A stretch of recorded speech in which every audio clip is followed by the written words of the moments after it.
Panguva ino hazvanga kutombomira zvakanaka mhuri yeZimbabwe nokuti tinoona headline nokuda richinzi 3 maheroes they are to be laid musi wa27 March paheroes eka. Mhuri yeZimbabwe sezvamunoziva kuti dzimiri naJadago vangoita small illness ndobva vatoshaika, and then wechitatu anonzi Sadc ndiye akava involved in a fatal accident, and then accident yacho yanga iri weird, vanhu havana kunyasa kumboinzwisisa. Sanambopinda munyaya izvizere ndokuti bva subscribe wolaika wotina on the bell icon. Saka tipinda muna munonyogwa muchenzi. There will be 3 burials at the National Heroes Eka on Monday 27 April of National Heroes Nachidzimiri, Brigadier General Vesha and heroine Tsitsi Jadagu, reported the Chronicle.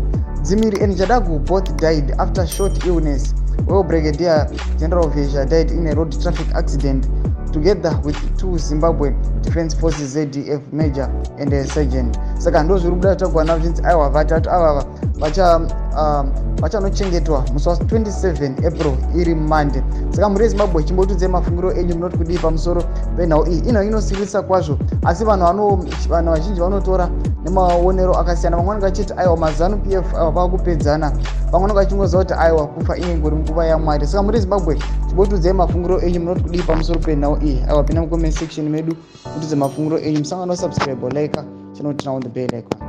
Tombo chero mabudzi anokupa PANECHAMISA News Live.